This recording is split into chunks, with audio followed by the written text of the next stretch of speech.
Alors un petit bilan du trajet France-Açores, qui était un trajet d'essai avec le voilier pour la Golden Globe Race.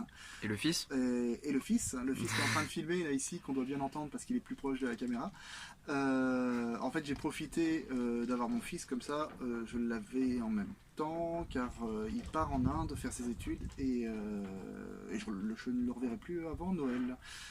Du coup, on est parti de France et alors j'ai fait exactement comme si j'étais en solitaire et mon fils du coup a pas fait grand chose ou a fait... T'as fait grand chose? J'ai dormi. Voilà, essentiellement. Dormir, manger, les principes physiologiques de base. Et le reste, tout ce qui était navigation, voile, envoyer, réduire la voile, etc. Bon, bah, j'ai fait comme si j'étais en solitaire.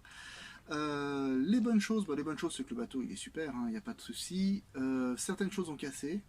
Par exemple, ce qui tenait la survie à l'arrière du balcon, il s'est démonté. Il s'est dessoudé en fait. C'est pas la partie qui attache au bateau, mais c'est la partie structurelle de la cage qui tient la survie qui s'est dessoudée. Donc on a failli perdre la survie. Le pilote automatique, alors là j'ai pas de régulateur d'allure pour l'instant. J'ai un pilote automatique barre franche qui doit avoir 30 ans. J'en ai pas d'autre, j'en ai qu'un seul. Et 4 jours avant la fin, bon bah il a rendu l'âme.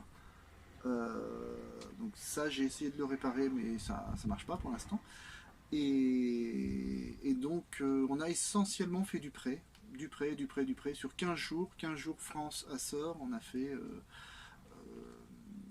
13 jours de prêt, parfois un prêt maniable et parfois un prêt un peu plus musclé. Alors ce qui est amusant c'est que le bateau on peut le laisser de barre amarrée au près plusieurs jours sans aucun problème, il fait le meilleur cap au près. Ce qui fait que le fait que le pilote automatique tombe en panne, ça n'a pas été si grave puisque j'ai pu le laisser barre amarrée. Et les derniers jours au près, le vent était changeant, tournant, il ne voulait pas nous laisser aller aux Açores, mais on a réussi.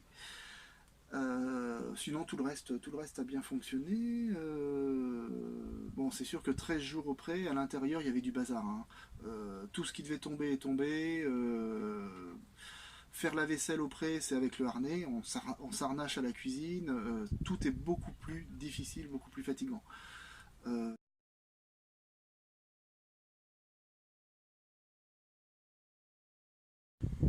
Alors concernant la météo j'étais parti avec la météo en partant du port.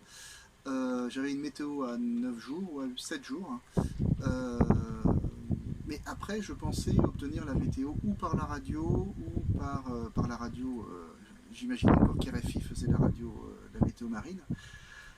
Grosse déception, RFI ne fait plus la météo marine depuis maintenant, je crois que c'est de 2014, il me semble. Et j'avais un Navtex, et le Navtex, c'est la première fois que j'avais un Navtex, et j'arrivais pas à le lire, j'arrivais pas à prendre les stations, donc j'ai fait tout le trajet sans la météo, uniquement avec la météo de départ que j'avais, à plusieurs jours, et puis uniquement au baromètre, et puis à la direction du vent actuelle. C'est plus stressant quand même parce que c'est des zones où ça peut varier énormément et j'aurais bien apprécié avoir la météo. Normalement pour le retour, le Navtex fonctionne et je devrais avoir à peu près ou la météo des Açores ou la météo du Portugal ou la météo d'Europe. Ça devrait être plus facile quand même.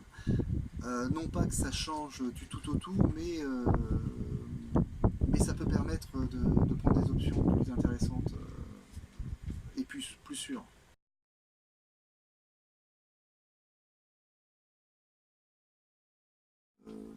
Là pour le retour, pour l'instant j'ai pas de pilote automatique, donc mon idée c'est d'essayer de faire toutes les allures, barre amarrée et de faire sans pilote, vraiment à l'ancienne.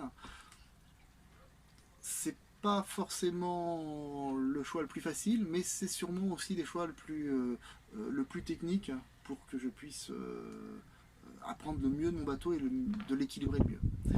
Bon, l'année prochaine j'aurai un régulateur d'allure, ce sera plus facile. Le retour, je le fais tout seul, donc Phileas, Éliseo, on va couper. Mauvais fils. Éliseo, c'est un autre fils, j'en ai plein. Éliseo rentre par avion et je rentre fin de semaine. Direction la France. Et il faudra encore une dizaine, une quinzaine ou plus de jours pour rentrer. Bien, merci d'avoir écouté mon compte rendu et je vous en ferai un autre à mon retour en France. À bientôt.